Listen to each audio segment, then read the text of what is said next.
S'il n'y avait pas de terres rares, on reviendrait aux années 70. Vous ne vous rappelez peut-être pas que les premiers téléphones portables faisaient la taille d'une brique. Le monde serait immobile sans terres rares. Les terres rares sont des métaux au nom bien mystérieux. Europium, cérium, gadolinium ou lutécium, vous n'en avez sans doute jamais entendu parler, et pourtant ils sont là, autour de nous, dans nos écrans, nos téléphones et jusque dans nos billets de banque. Les terres rares, c'est le pétrole du XXIe siècle, le moteur des industries d'aujourd'hui.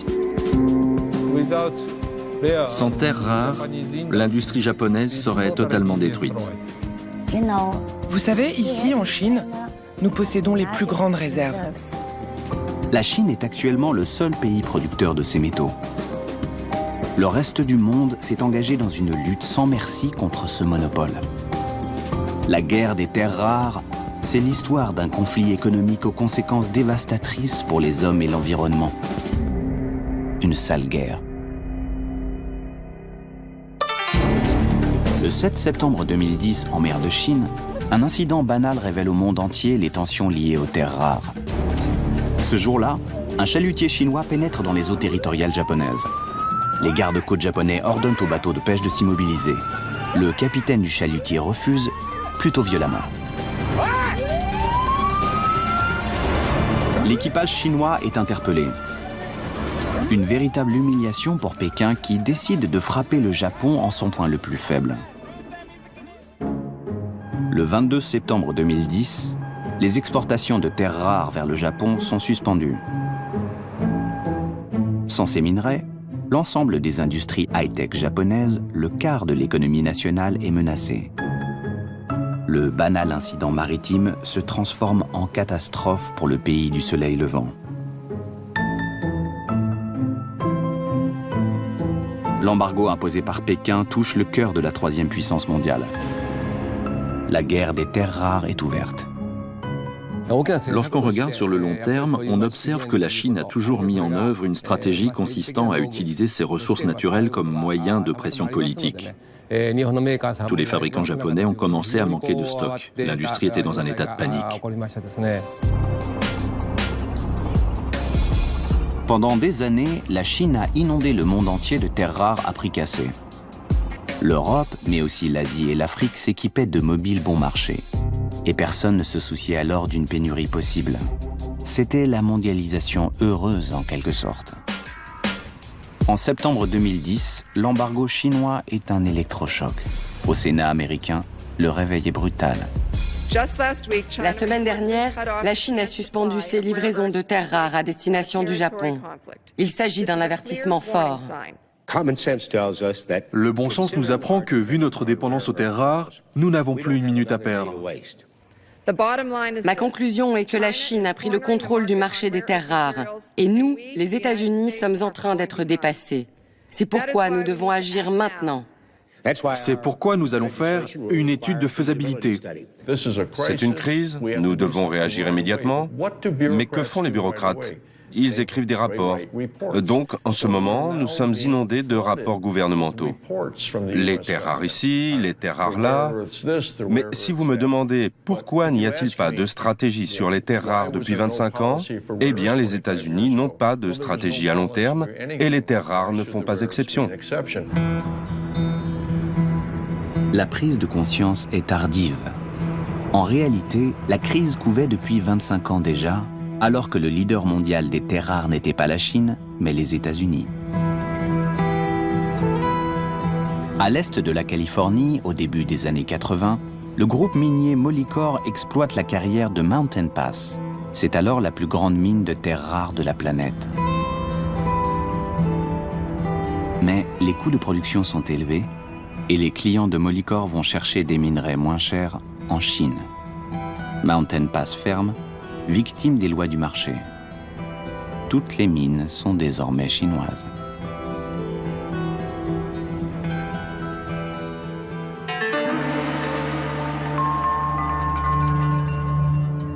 Le Moyen-Orient a le pétrole, la Chine a les terres rares, promettait dès 1992 le visionnaire Deng Xiaoping, le père du développement économique chinois.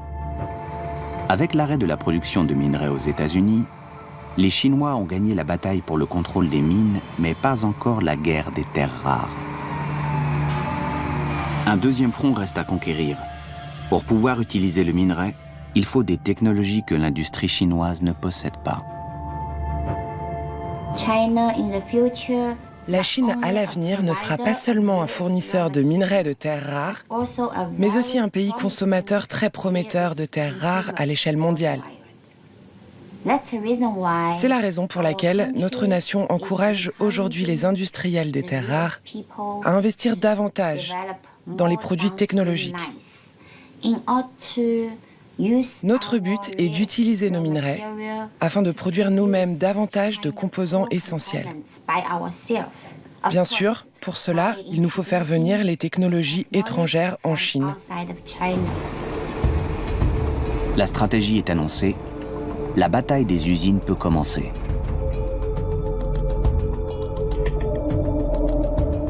Aux États-Unis, dans l'État de l'Indiana, les Chinois rachètent en 1995 Magnequench, un fleuron de l'industrie américaine. On y fabriquait des aimants à base de terres rares, des aimants surpuissants utilisés, entre autres, pour les missiles de l'armée. Aujourd'hui, les bâtiments sont toujours là, mais ils ont changé d'activité. Lorsque j'ai commencé à travailler ici, les 30 premiers jours, j'étais à l'accueil. Maintenant, vous pouvez voir le panneau là-bas. C'est Coco Cabana Canin, où les gens amènent leurs chiens à la crèche. On voudrait visiter. J'étais ici quand c'était Magnequench. Avant, il y avait des machines juste derrière moi. En fait, je faisais vivre ma famille grâce à ces machines.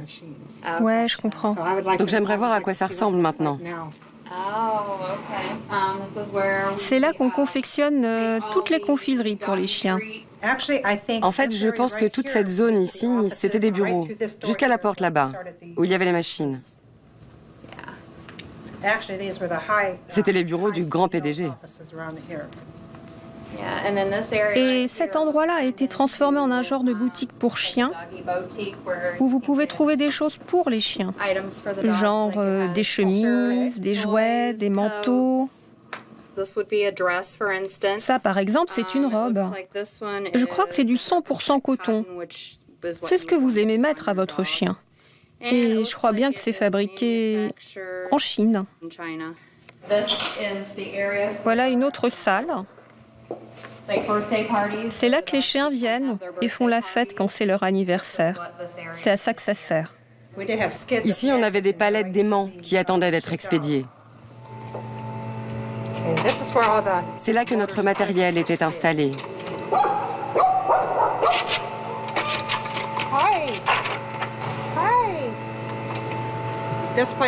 Cette salle était utilisée pour fabriquer des aimants qui servaient pour la guerre, pour fabriquer des bombes, des aimants pour des missiles téléguidés et tout un tas de trucs.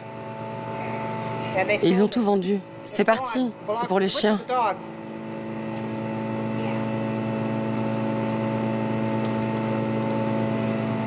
Des gens travaillaient ici pour nourrir leur famille. Et maintenant, tout ce que je vois, c'est des chiens.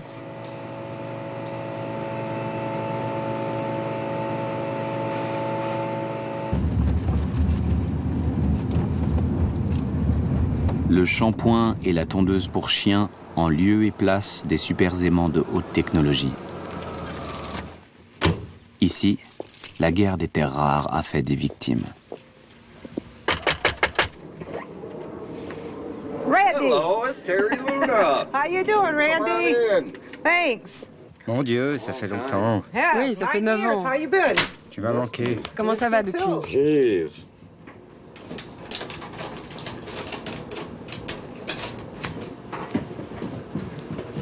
Je crois que ces aimants finissaient dans les brosses à dents électriques pour les faire vibrer. On les trouvait dans des tas de choses, dans des jouets. Et eux, là, ils allaient dans les bras des robots. Ils sont faits avec du néodyme et du bore. Même le télescope Hubble utilisait nos aimants pour bouger. En fait, dès qu'il y a un moteur ou un démarreur, il y en a. Dans les disques durs. Oui, dans les disques durs, il y a des aimants de terres rares. Et tous les ordinateurs ont des disques durs. Les gens n'ont jamais entendu parler des aimants de terres rares. Quand je montre ces aimants, les gens sont sidérés par leur puissance. Maintenant, c'est la Chine qui les a, et nous, on ne peut plus lutter. Le gouvernement chinois est venu au Canada et aux États-Unis. Il a acheté toutes les petites entreprises qui fabriquaient des aimants. Les Chinois ont appris nos secrets et ils sont repartis avec. Ils ont eu ce qu'ils voulaient. Je ne dirais pas que c'est une guerre, parce qu'ils l'ont déjà gagnée. Maintenant, tout est à eux. En rachetant Magnequench, les Chinois ont acquis la technologie qui leur manquait pour perfectionner leurs missiles longue portée. Des aimants indispensables aux bombes de haute précision utilisées par l'armée américaine en Irak. La course aux terres rares est aussi une course aux armements. J'ai passé 21 ans au ministère de la Défense à travailler sur des questions de transfert de technologie. Et en 21 ans, l'affaire Magnequench figure parmi les 5 cas les plus graves que j'ai connus. Les citoyens chinois qui participaient à l'opération étaient extrêmement inquiétants. L'un d'eux en particulier était un des hommes connus en Chine comme un prince rouge. C'était le gendre de Deng Xiaoping qui dirigeait la Chine à l'époque. Et nous avons signalé tout cela de manière répétée. Nous avons fait remonter ce problème à nos supérieurs du ministère de la Défense. Nous avons soutenu notre point de vue inlassablement. Et finalement, on nous a ignorés. Désormais, les États-Unis doivent acheter des composants essentiels de leur arsenal militaire à la Chine. Une situation gênante pour la première armée du monde. Les politiques vont s'emparer du sujet. Hillary Clinton en fait même un thème de campagne. Une entreprise chinoise a acheté Magnequench. Les citoyens de l'Indiana et leurs élus ont supplié l'administration Bush de bloquer le déménagement des emplois vers la Chine. Mais ce ne sont pas seulement les emplois qui sont partis, mais aussi la propriété intellectuelle et le savoir-faire technologique. En 2003, l'administration Bush avait les moyens d'empêcher le transfert des unités de production. Mais ce qu'Hillary Clinton ne dit pas, c'est que son mari Bill Clinton était aux affaires au moment de la vente de Magnequench aux Chinois en 1995. Et lui non plus n'a rien fait.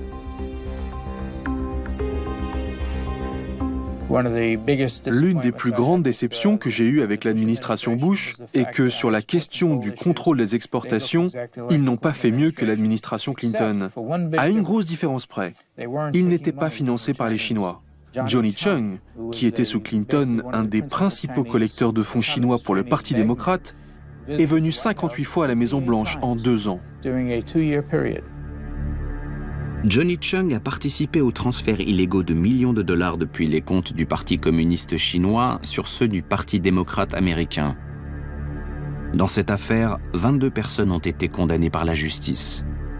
Ce scandale est entré dans l'histoire sous le nom de Chinagate.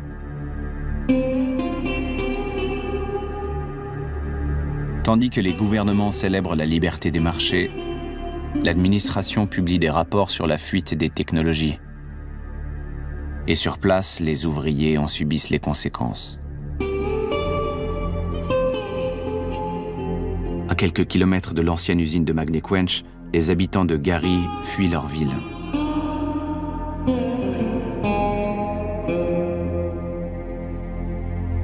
Dans l'État de l'Indiana, le chômage, le désespoir, l'insécurité sont la signature de la mondialisation, de la dictature des marchés.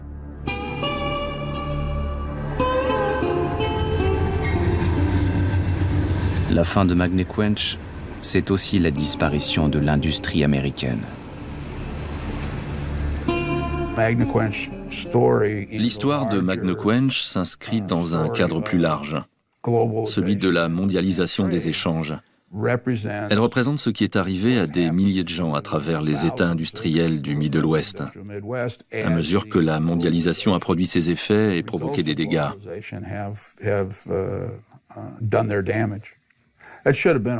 Ça aurait dû être un signal d'alarme. Nous n'allions pas seulement perdre la production des tasses à café, mais nous allions nous retrouver désavantagés sur le plan économique, d'une manière bien plus grave. Pas seulement dans la recherche et le développement, mais dans les emplois les plus pointus. Et il est évident que tout cela avait été planifié à l'avance. Ce n'est pas une stratégie qui fut conçue par un conseil de vieux sages. Ça s'est fait naturellement. Ces industries étaient à l'origine dominées par les États-Unis, où ces technologies avaient été développées. Et ce qui s'est passé, c'est que tout le monde voulait produire à moindre coût. En 20 ans, l'industrie américaine des super-aimants a perdu plus de 90% de ses employés. Electron Energy Corporation est l'un des derniers producteurs d'aimants américains à résister à la concurrence chinoise. Ici, c'est la salle des machines. C'est là qu'on va donner leur forme et leur taille définitive aux aimants. Il y en a des centaines de milliers qui sortent d'ici, de cette usine, chaque année.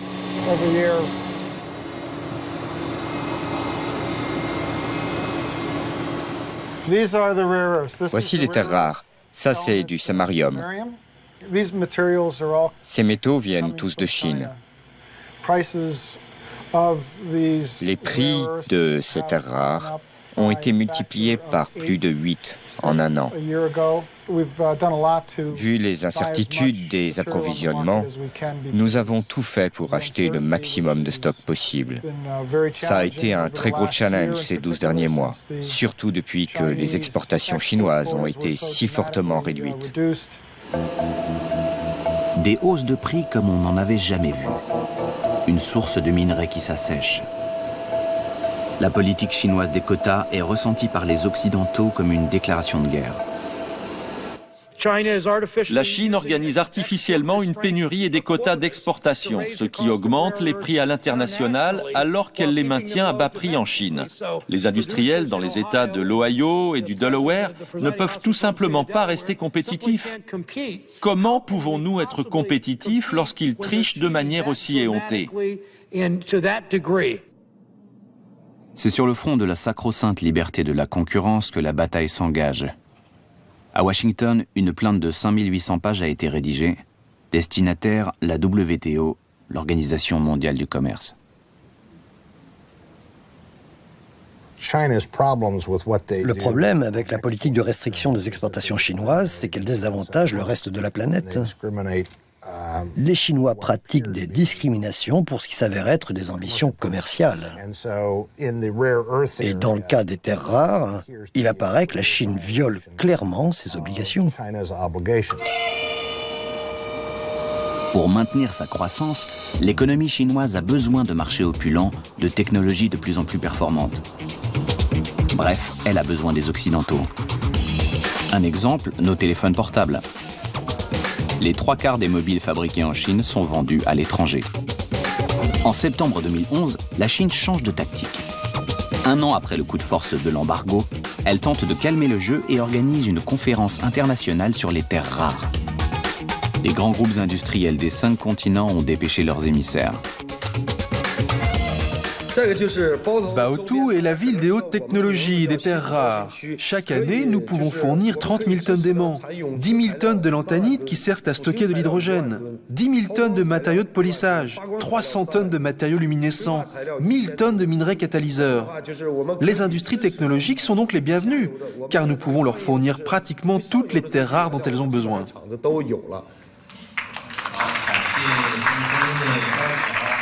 Je rêve de voir les habitants de Baotou vivre dans la joie et la prospérité. Je pense que dans 10 ans, le niveau de vie sera similaire à celui de la France. Selon un proverbe chinois, 10 000 paroles ne valent pas un coup d'œil.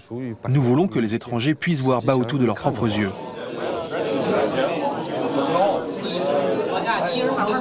C'est vrai que les choses se passent beaucoup à Baotou, qui est la Mecque des terres rares, hein, et ça les Chinois le mettent bien en valeur, dans l'esprit de faire la promotion bien sûr de Baotou et d'attirer les investisseurs comme savent le faire les Chinois.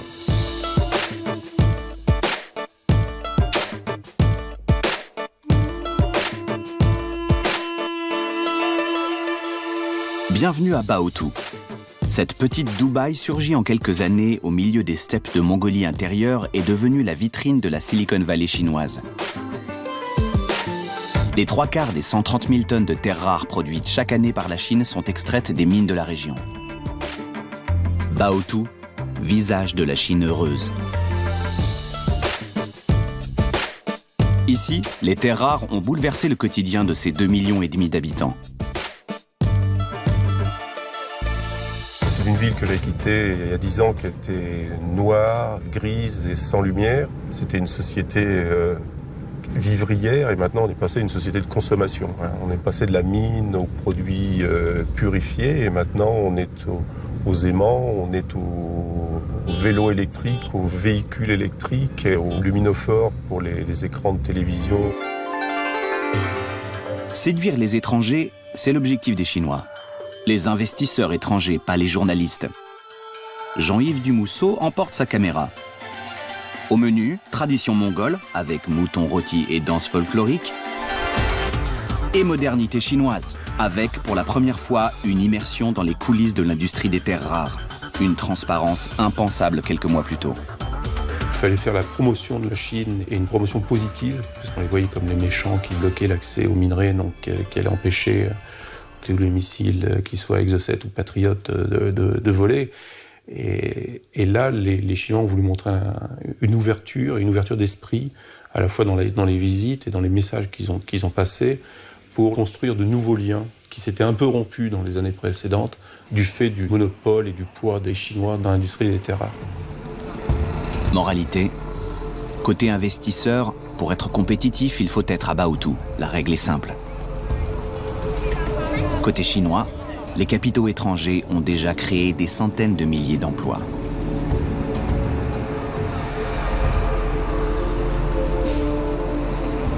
Construisons une ville propre pour notre pays. Le mot d'ordre d'un avenir radieux s'affiche à chaque carrefour. Mais 10 000 affiches ne valent pas un coup d'œil. Prospère, verdoyante, Baotou l'est devenue grâce aux mines de terres rares situées à une centaine de kilomètres du centre-ville. Des gisements tenus à l'abri des regards.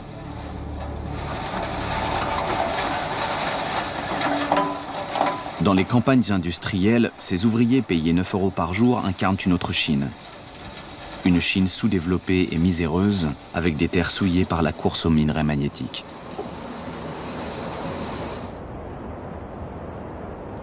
Depuis des décennies, les habitants du village de Dalai sont sur la ligne de front.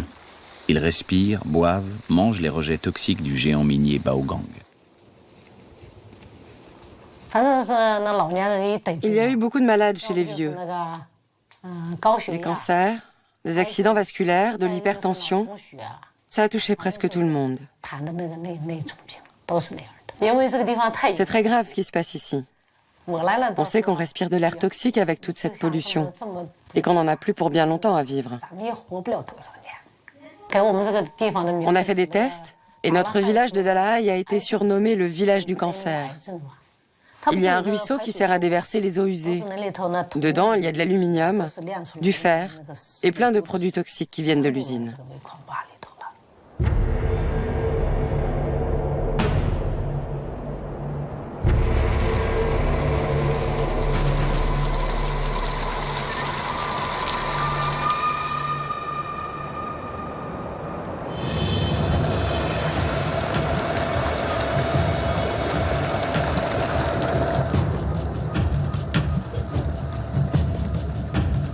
Ah, ça, c'est le côté environnemental de la Chine.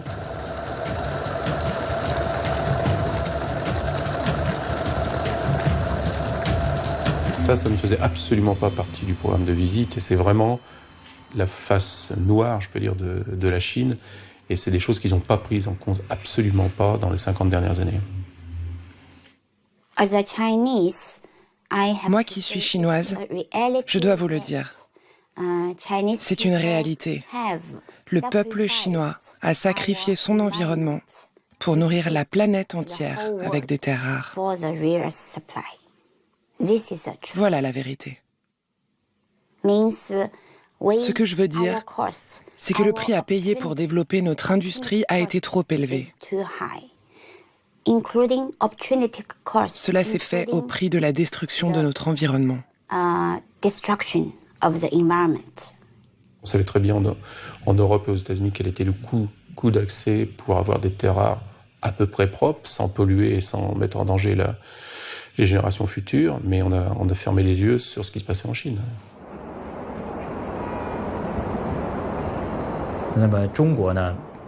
La Chine est devenue l'usine du monde. Et cette usine du monde a approvisionné la planète entière en marchandises à bas prix, y compris les matières premières de l'industrie, y compris précieuses comme les terres rares. Mais dans le même temps, toute la pollution occasionnée par l'industrie a créé de gros problèmes à la Chine. Il y a des rejets d'eau usée, des émissions de gaz polluants, des rejets toxiques solides, sans compter les éléments radioactifs. La Chine a perdu la bataille de la pollution. Elle ne peut plus ignorer la facture écologique des terres rares. L'environnement s'impose désormais dans l'économie de marché et le traitement de la pollution fait exploser les coûts de production. Le monopole des terres rares se révèle cadeau empoisonné.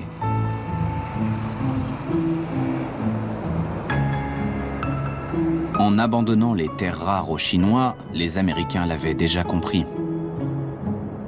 Car si la mine californienne de Mountain Pass a fermé en 2002, c'est aussi parce que les États-Unis n'étaient plus prêts à supporter le coût de la pollution causée par les terres rares. Une pollution durable qui marque le désert de Morave d'une souillure indélébile.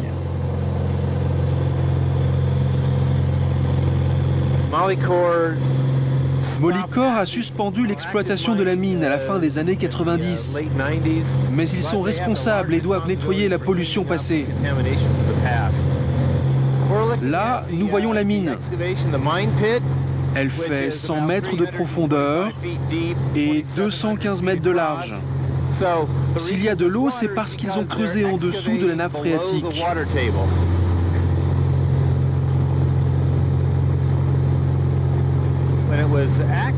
Quand la mine était ouverte, toute l'eau rejetée était dirigée vers ce site, qui est un bassin de décantation. Aujourd'hui encore, les nappes phréatiques continuent d'absorber les écoulements d'eau contaminée qui viennent de ce bassin.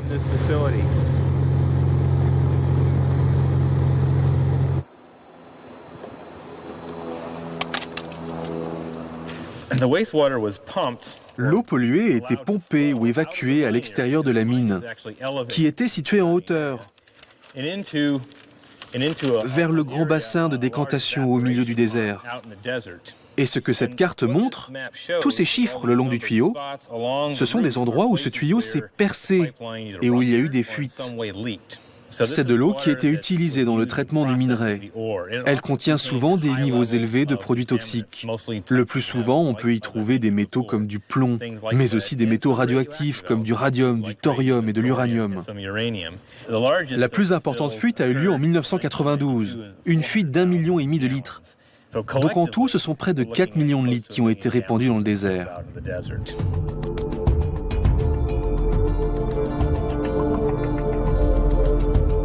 À 8 fuseaux horaires de la Californie, la Malaisie doit, elle aussi, affronter un passé hanté par les minerais high-tech.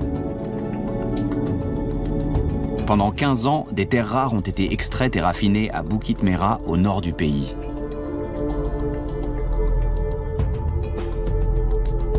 Comme à Baotou, l'industrie se proclame soucieuse de l'environnement. Or, le site fut l'un des plus radioactifs d'Asie. 100 millions de dollars sont aujourd'hui engagés pour le nettoyer. Responsable de ce désastre, le conglomérat japonais Mitsubishi. Ils ont fait tourner le site entre la fin des années 70 et 1994. Ils ont extrait des minerais utilisés entre autres dans les télévisions couleurs. Mais ces activités ont généré des rejets radioactifs extrêmement puissants. Pour l'industrie nucléaire, il s'agit de déchets radioactifs de moyenne activité. Ils doivent être manipulés avec le plus grand soin. Mais vous le voyez sur ces images, ils ont déposé les déchets dans des vieux bidons tout rouillés. Et ils ont utilisé des sacs plastiques en guise de revêtement. C'est vraiment triste. Mitsubishi a fermé l'usine et est parti. Et maintenant, on se retrouve avec ces déchets pour 14,4 milliards d'années.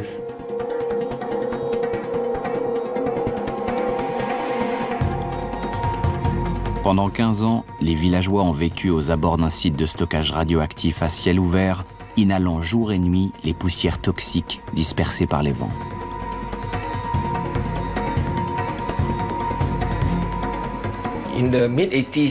Au milieu des années 80, nous avons entendu parler de femmes qui faisaient des fausses couches. Leur fœtus ressemblait à des méduses. Et selon des études scientifiques que nous avons pu consulter, c'était le signe de fausse couche provoqué par les radiations. Un médecin a également signalé 8 cas de leucémie sur une population de 11 000 personnes à Bukit Merah. Ça date du 13 avril 1977. Les villageois étaient très en colère, donc nous avons organisé une grande manifestation de 20 000 personnes. Les forces de l'ordre nous encadraient, réprimant la manifestation. Il y a eu beaucoup d'arrestations et j'ai eu l'honneur d'être détenu. La police a organisé une descente et j'ai été le premier à être détenu. Là, c'est moi. J'étais jeune à l'époque. J'ai passé 2 ans en détention. Mais comment dire? Aujourd'hui encore, je suis surveillé. Je suis espionné en permanence. Mais vous devez vivre avec ça si vous militez pour l'environnement dans ce pays.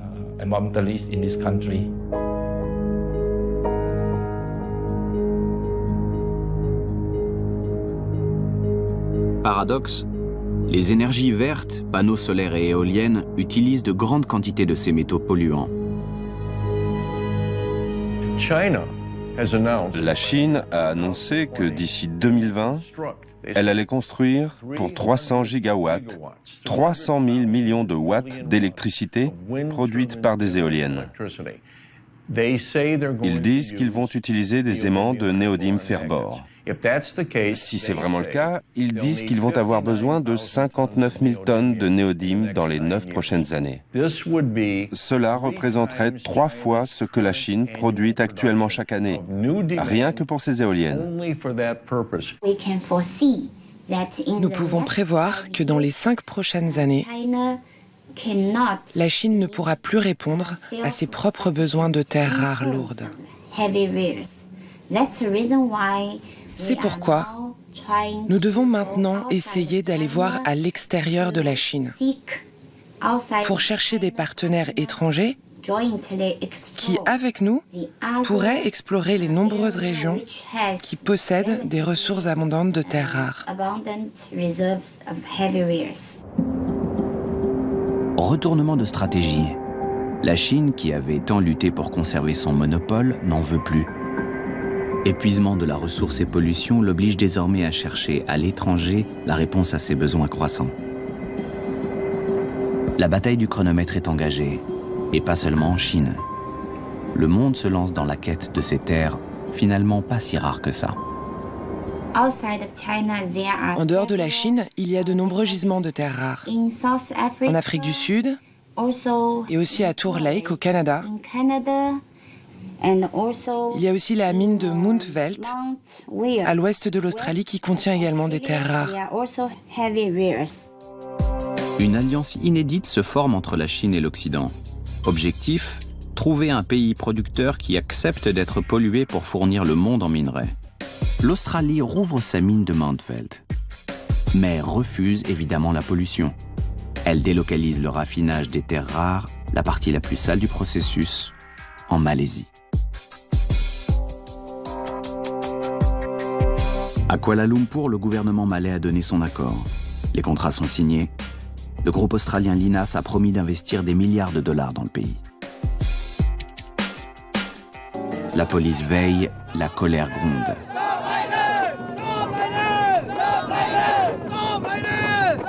30 ans après la pollution de Mitsubishi, une nouvelle génération de Malaisiens se lève et refuse le fardeau de la mondialisation des terres rares. To the government of Malaysia, please listen. This land is ours. This is where our homes are. We shall have the last say on how it is to be managed, and we have every right to express our views on this. We demand you, the government, to get rid of this evil plant from the Malaysian soil. La police essaye de nous intimider depuis le début. Ils nous ont confisqué notre estrade. La musique que nous jouons, c'est parce qu'ils ont aussi confisqué le système de sonorisation avec les enceintes. Il ne nous reste qu'un porte-voix.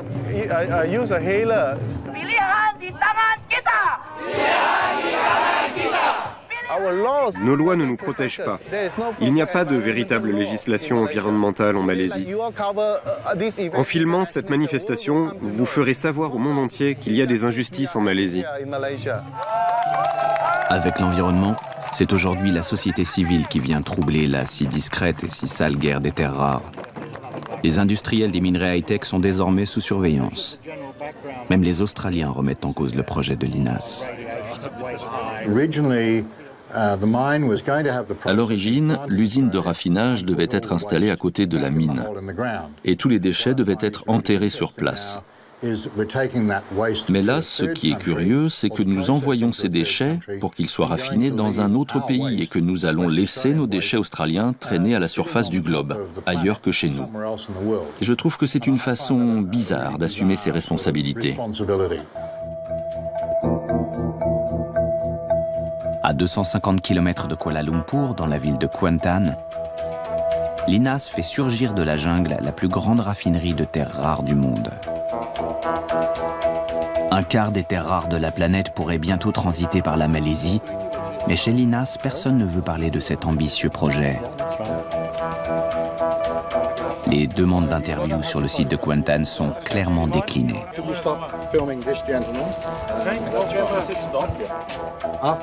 Lorsque cette usine fermera, que feront-ils de tous ces déchets? Vont-ils les stocker dans des tonneaux en acier?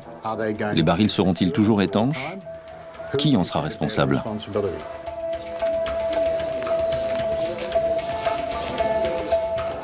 La population a été mise devant le fait accompli. Les pêcheurs de la rivière Balouk n'ont guère eu leur mot à dire, mais en cas de fuite radioactive, ils seraient évidemment les premiers concernés.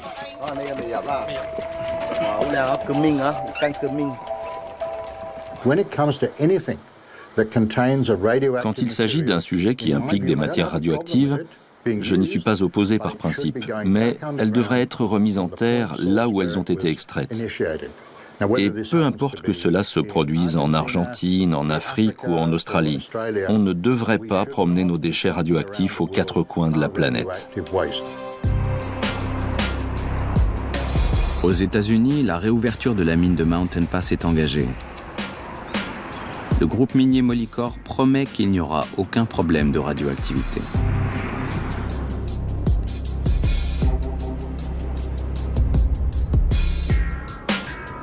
Un travail colossal de rénovation doit être réalisé.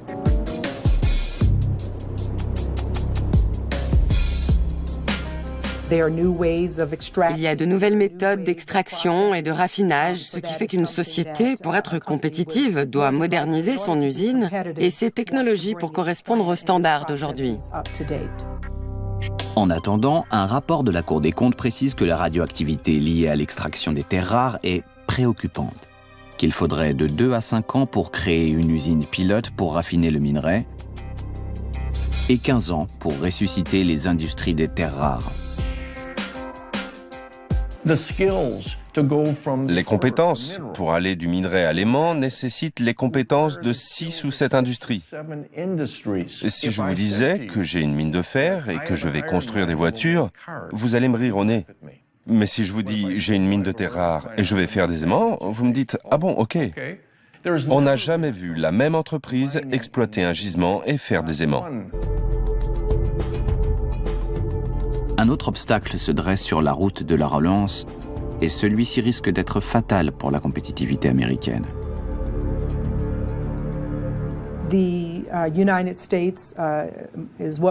Nous avons appris que les États-Unis ne détiennent ni les brevets, ni les droits de propriété industrielle des modes de transformation et de raffinage des minerais de terres rares. Certaines entreprises japonaises et chinoises possèdent ces droits de propriété industrielle. Donc pour qu'une entreprise américaine puisse participer à la chaîne de production, il faut qu'elle puisse acheter ces brevets ou bien attendre qu'ils tombent dans le domaine public. La fin annoncée du monopole chinois a lancé le monde entier dans une course effrénée aux terres rares. Des gisements apparaissent sur les 5 continents. Sont-ils exploitables? Seront-ils exploités? Rien n'est moins sûr. Ce qu'il est en revanche, c'est la course au profit et à la spéculation. Les jeux sont ouverts. Il existe aujourd'hui 250 sociétés d'exploration cotées au Canada, en Australie, en Europe et même aux États-Unis. Elles prospectent près de 400 gisements de terres rares. Le marché des terres rares aujourd'hui, c'est un marché où les gens achètent des actions et parient les uns contre les autres. Vous pariez que le prochain acheteur paiera plus que vous. Cela n'a rien à voir avec l'entreprise elle-même. C'est Las Vegas, c'est Wall Street. Et ça s'est toujours passé comme ça, alors que personne n'a encore extrait un seul gramme de terres rares. Les projets les plus insensés voient le jour. Le Los Angeles Times rapporte que Moon Express, une société californienne, prétend pouvoir extraire des terres rares d'une carrière cosmique située sur la Lune. À Moscou, le vice-président de l'agence spatiale Roscosmos réplique avec la même annonce. Plus sérieusement, une découverte récente met l'industrie des terres rares en émoi. Les Japonais ont annoncé qu'ils pensaient avoir trouvé d'importantes ressources de terres rares dans des nodules de manganèse sur le sol du Pacifique. C'est un événement fascinant parce que tout à coup, les gens vont avoir une raison financière d'aller exploiter le fond des océans.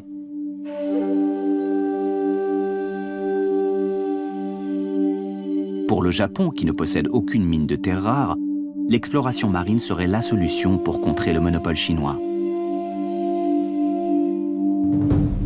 Les réserves contenues dans le sol du Pacifique pourraient suffire à rassasier la planète pendant des millénaires. Spéculation ou réalité, la guerre des terres rares gagne le fond des mers. Nous avons repéré des zones riches en terres rares qui se situent au large de Tahiti, ainsi qu'autour des îles d'Hawaï. Nous avons estimé que les réserves de terres rares qui se trouvent sous l'océan sont environ 800 fois supérieures aux terres rares que nous pouvons trouver aujourd'hui à la surface de la Terre. À titre personnel, j'ai bon espoir que dans un futur proche, nous allons découvrir des réserves de terres rares au large du Japon et qu'il sera possible de les exploiter. Je ne peux pas vous dire dans combien de temps, mais mon espoir est que cela deviendra possible d'ici 10 ans. Ou 20 ans. Enfin, je l'espère.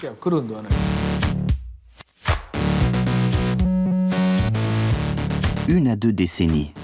Une éternité face à l'urgence des besoins en minerais de l'industrie high-tech japonaise. Après 6 mois d'embargo total, les exportations chinoises ont repris, au compte-gouttes. 1/3 seulement des besoins japonais. La pénurie menace la production des Kaitai, les smartphones du pays du soleil levant. Portefeuille électronique, passe pour le métro, plateforme d'écriture de romans, et même calculateur de radioactivité. Il faut sauver le Kaitai. Un mot d'ordre et une arme, le recyclage. Commerce, administration installent des points de collecte. La mobilisation est générale et pour motiver les troupes, les autorités japonaises ont recruté la chanteuse virtuelle Hatsune Miku. Sa mission ?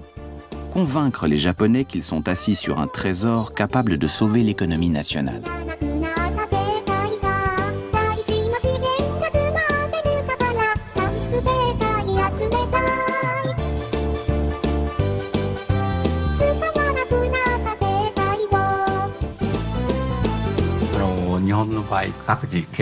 En moyenne, au Japon, les gens changent de téléphone portable tous les 2 ans.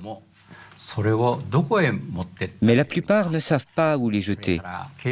En plus, ces téléphones sont très jolis, alors on préfère les garder dans un tiroir à la maison.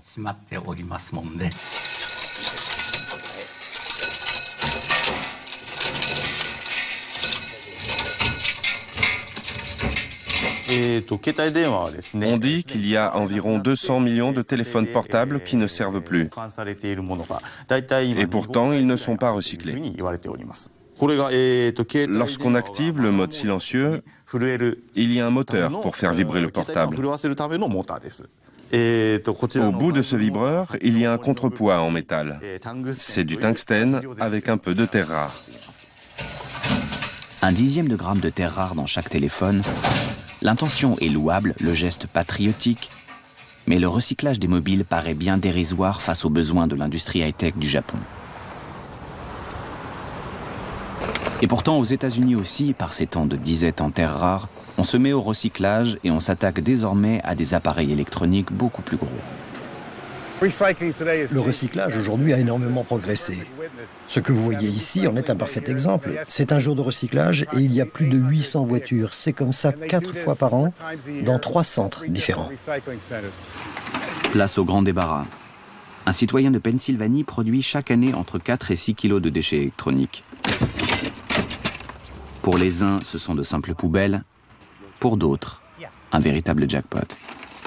Le recyclage, ça peut nous aider à réutiliser nos ressources.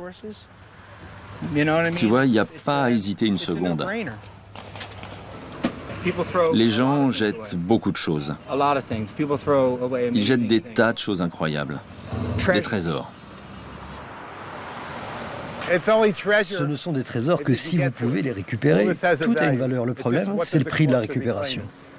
Les terres rares sont clairement utilisées dans les produits électroniques. Mais le problème, c'est que le coût d'extraction est supérieur à leur valeur. Si vous recyclez chez nous, on doit vous faire payer. Donc, si la question financière est importante, il y a des gens qui préfèrent les renvoyer en Chine. Des terres rares qui repartent vers la Chine, l'accusation est grave. La majorité des recycleurs assurent pourtant traiter les déchets aux États-Unis. Lorraine Roman milite pour que son pays recycle lui-même ses déchets électroniques. Son travail, jeter la lumière sur les pratiques du secteur. L'État du New Jersey concentre un grand nombre de ces prétendus recycleurs. Bonjour, j'ai une télévision de 17 pouces que je voudrais recycler. Est-ce que vous recyclez ça? Oui, bien sûr. Vous pouvez nous l'amener. Ok. Et combien est-ce que ça coûte? Ça vous coûte rien, c'est gratuit. On va la recycler et on va récupérer les composants. Ok? Ok, je voulais en savoir plus. Merci pour l'information. Si un recycleur de produits électroniques ne demande pas d'argent, surtout pour les déchets toxiques, comme les tubes cathodiques, alors on sait qu'il y a de grandes chances, pratiquement 100% de chances, qu'ils envoient ça à l'étranger pour faire des bénéfices, qu'ils exportent toutes ces matières toxiques. Les tubes cathodiques, qui contiennent de la poudre de phosphore et aussi des terres rares, tout part à l'étranger. Pour enquêter, Lorraine photographie le numéro de suivi inscrit sur les conteneurs. De cette manière, elle peut retracer leur cheminement à travers le monde. Je peux voir les numéros sur les conteneurs. J'espère que je vais réussir à les prendre en photo. Après des années d'enquête, Lorraine est formelle. 80% des déchets sont exportés vers Hong Kong. De là, ils seront réexpédiés vers l'Inde, le Vietnam et la Chine. Les gens commencent à se dire, peut-être que nous ne faisons pas les choses aussi bien qu'on le devrait. Si on recyclait tous nos déchets électroniques aux États-Unis, qu'on pouvait récupérer les terres rares et développer les techniques de recyclage, au moins on pourrait reconstituer nos stocks de terres rares. Mais si tout part en Chine, alors que la Chine détient déjà tous les minerais, nous sommes perdants sur toute la ligne. Des groupes miniers qui ne commercialisent pas encore un gramme de terres rares, des réserves immobilisées au fond des océans, un recyclage balbutiant. La fin du monopole chinois n'est pas pour demain. Aujourd'hui, 2600 entreprises chinoises et étrangères ont déjà convergé vers Baotou. Et chaque jour qui passe, les transferts de technologie s'accélèrent. En définitive, je crois que nous devons créer une concurrence plus juste. Une concurrence qui ne soit pas fondée sur la recherche du moindre coût. Cette concurrence plus juste prendrait en compte l'environnement, la sécurité et la santé des populations.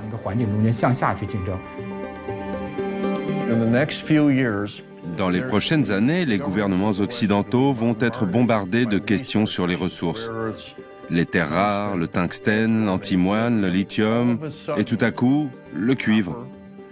D'un coup, toutes ces questions vont faire surface. C'est pas facile. Nous avons besoin de ces minerais pour maintenir nos modes de vie. Et il faut bien les trouver quelque part. Mais il y a toujours un impact, une cicatrice.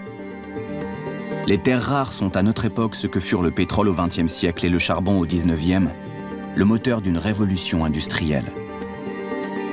La sale guerre que se livre le monde pour leur possession bouleverse les règles de la mondialisation, en y ajoutant les coûts humains et environnementaux.